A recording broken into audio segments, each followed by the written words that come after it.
Hello students, स्वागत है आप सभी का हमारे इस यूट्यूब चैनल स्टूडेंट स्टडी ज्ञान में। आज हम सभी बिहार बोर्ड की क्लास 7 की हिंदी बुक की विषय का अध्याय 1 की प्रश्न अभ्यास को देखेंगे। चलिए अपना प्रश्नों की ओर बढ़ते हैं। हमारा पहला प्रश्न है, मानव बनो शीर्षक कविता के कवि कौन है? मानव बनो शीर्षक कविता के कवि कौन है? दूसरा प्रश्न है, मानव बनने के लिए हमें कौन कौन से कार्य करने चाहिए? मानव बनने के लिए हमें कौन कौन से कार्य करने चाहिए? प्रश्न था हमारा, मानव बनो शीर्षक कविता के कवि कौन है? मानव बनो शीर्षक कविता के कवि शिव मंगल सिंह सुमन है। दूसरा प्रश्न हमारा, मानव बनने के लिए हमें कौन कौन से कार्य करने चाहिए? तो इसका उत्तर आप लोग इस तरह से लिखिएगा, कवि के अनुसार हमें मानव बनने के लिए किसी के सामने अपने हाथ को फैलाना नहीं चाहिए और न ही किसी का आसरा करना चाहिए, बल्कि हमें खुद से अपनी ज़िंदगी जीना चाहिए अपनी उम्मीदों पर। अब हमारा तीसरा प्रश्न है, कवि के अनुसार सबसे बड़ी भूल क्या है? कवि के अनुसार सबसे बड़ी भूल क्या है?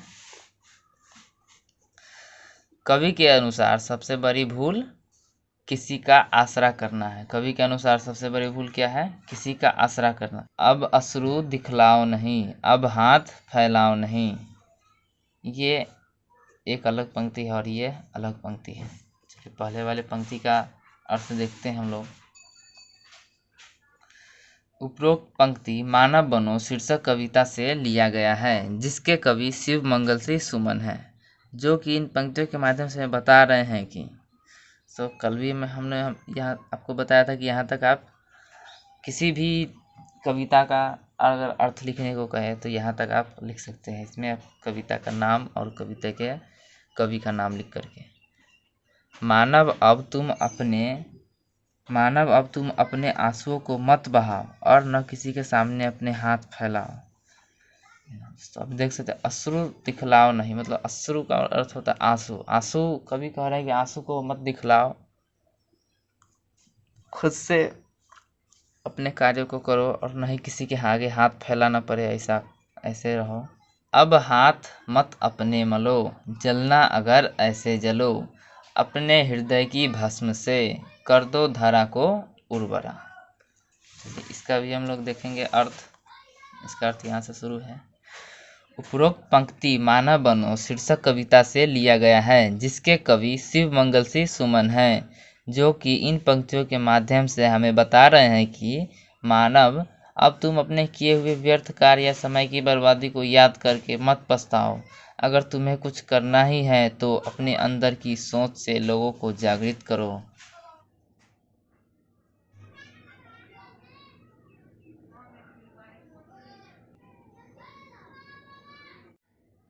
अब हमारा आगे व्याकरण है। व्याकरण को देखेंगे। इसमें क्या है, हमें मुहावरा बनाना है और उसका अर्थ भी लिखना है। 5 मुहावरा। हाथ फैलाना का अर्थ मांगना, हमें किसी के सामने हाथ नहीं फैलाना चाहिए, इससे हम यह वाक्य बनाए। दूसरा मुहावरा है हमारा हाथ मलना।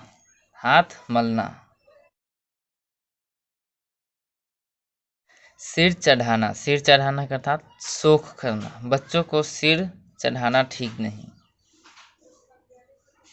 मुंह ताकना, किसी का आसरा करना। मेहनती आदमी कभी किसी का मुंह नहीं ताकता। दोस्तों आपको याद रखना चाहिए, मेहनती आदमी कभी किसी का मुंह नहीं ताकता, वो खुद से ही अपने कार्य को करता है और किसी दूसरे के भरोसे दूसरे पर निर्भर नहीं रहता है। गले का हार अर्थात इसका मतलब है बहुत प्यारा। गले का हार बहुत प्यारा। लक्ष्मण श्री राम के गले का हार थे। लक्ष्मण श्री राम का गले का हार। कान देना का अर्थ होता है ध्यान देना, पिता की बातों पर कान दिया। हमारा विलोम शब्द लिखना है, अर्थात विपरीतार्थक शब्द, जिसको हम विलोम शब्द कहते हैं। इन शब्दों के विपरीतार्थक शब्द लिखिए। पहला क्या है हमारा, फैलाना, इसका विपरीतार्थक हो जाएगा समेटना। दोस्तों समेटना हो जाएगा। दूसरा है हमारा प्यार का विपरीतार्थक अर्थात उल्टा हो जाएगा नफरत। प्यार का उल्टा नफरत। अगला हमारा मानव का उल्टा दानव हो जाएगा। भूल का याद हो जाएगा। इसी के साथ भूलना याद करना।